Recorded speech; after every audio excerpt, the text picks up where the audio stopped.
ஒரு தடவை வாழ்க்கையில ஏமாந்தா அது அறியாம அப்படின்னு சொல்லிக்கலாம். ஒரே ஒரே நீங்க ஏமாறுவீர்களாக இருந்தால் அதற்கு பெயர் அறியாமை கிடையாது. அதற்கு பெயர் மடமை. ஆண்டவர் அறியாமைய கூட ஏத்துப்பாரு, மடமைய கிடையாது. ஏன்னா மடமை என்பது நீங்க தெரிந்தே செய்யக்கூடிய தவறுக்கு சமமானது. உங்களை ஒருத்தர் ஏமாற்றி விட்டார் அப்படின்னு சொன்னா அவரை மன்னிச்சிருங்க. ஆனா மீண்டுமாக அவர்கிட்ட போய் ஏமாந்து மட்டும் போயிடாதீங்க. ஆண்டவர் அது பிரியப்படுவதும் கிடையாது. இன்னைக்கு நற்செய்தியில அதைத்தான் அவர் சொல்றாரு. நீங்க யாருக்கிட்டயே ஏமாந்து போயிடாதீங்க. நீங்க ஏமாந்து போகாம இருக்கும்படியாகத்தான் நான் உங்களுக்கு பரிசுத்த ஆவியின் கொடைகளை கொடுத்திருக்கிறேன். பரிசுத்த ஆவியினுடைய துணை உங்க கூட இருக்குமாக இருந்தால் நீங்க ஒருபோதும் ஏமாந்து போக மாட்டீர்கள். அப்போ பரிசுத்த ஆவியானவர் உங்களுக்குள்ள இருந்து நீங்க ஏமாந்து போகாம இருக்கணும் அப்படின்னு சொன்னா அவரை உங்களுக்குள்ள செயல்பட அனுமதிங்க. வாழ்க்கையில ஒரு வாட்டி நீங்க ஏமாந்து இருக்கலாம், ஆனா ஒரே நீங்க ஏமாந்து போயிடாதீங்க.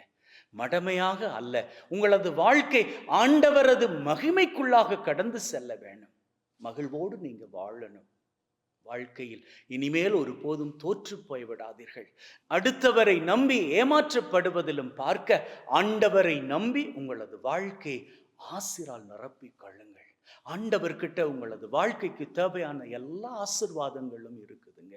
இன்னைக்கு எத்தனையோ பேர் ஏமாற்றப்படுவது எதனால் தெரியுமா? அன்பினால். அன்புக்காக ஏங்கி ஏங்கி அந்த அன்பை தேடுகின்ற வேளையில் அந்த அன்பை தவறான இடத்தில் தேடுகின்ற போது அந்த தவறான அன்பினால் எத்தனையோ பேர் இன்னைக்கு வாழ்க்கையில ஏமாந்து போய் நொந்து போய் தங்களது வாழ்க்கை அழுகையில் மாத்திரம் மூழ்கடித்து கொண்டு இருக்கிறீர்கள். அந்த நிலை இனியும் உங்களுக்கு வேண்டாம். இந்த செய்தியை கேட்கிறீங்களா? இது பரிசுத்த ஆவியானவர் எனக்காக சொல்லுகின்ற செய்தி அப்படின்னு சொல்லி உங்களது உள்ளத்தில் சொல்லிக் கொள்வீர்களாக இருந்தால் ஏமாந்தது போதும். ஆண்டவர் அழைக்கின்றார், இனி ஒரு போதும் ஏமாற வேண்டாம். ஆண்டவரிடம் அந்த அன்பை தேடுங்கள், அடுத்தவரிடம் கிடையாது.